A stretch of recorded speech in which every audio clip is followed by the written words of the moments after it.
యాకోబు కుమారులు 12 మంది. యాకోబు కనిన కుమారులలో యోసేపు 11వాడు. యోసేపునకు 11 మంది సహోదరులు, ఒక సహోదరి ఉన్నారు. ఆమె పేరు దీనా. యోసేపు యాకోబు యొక్క వృద్ధాప్యమందు పుట్టినవాడు గనుక తన సహోదరులందరికంటే ఎక్కువగా యాకోబు యోసేపును ప్రేమించేవాడు. అతని కొరకు యాకోబు విచిత్రమైన నిలువుటంగి కుట్టించాడు.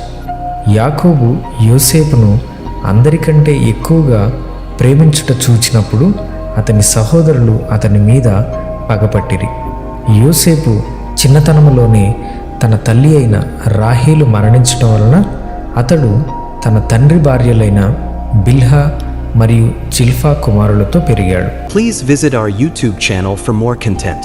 Please do subscribe, like and share.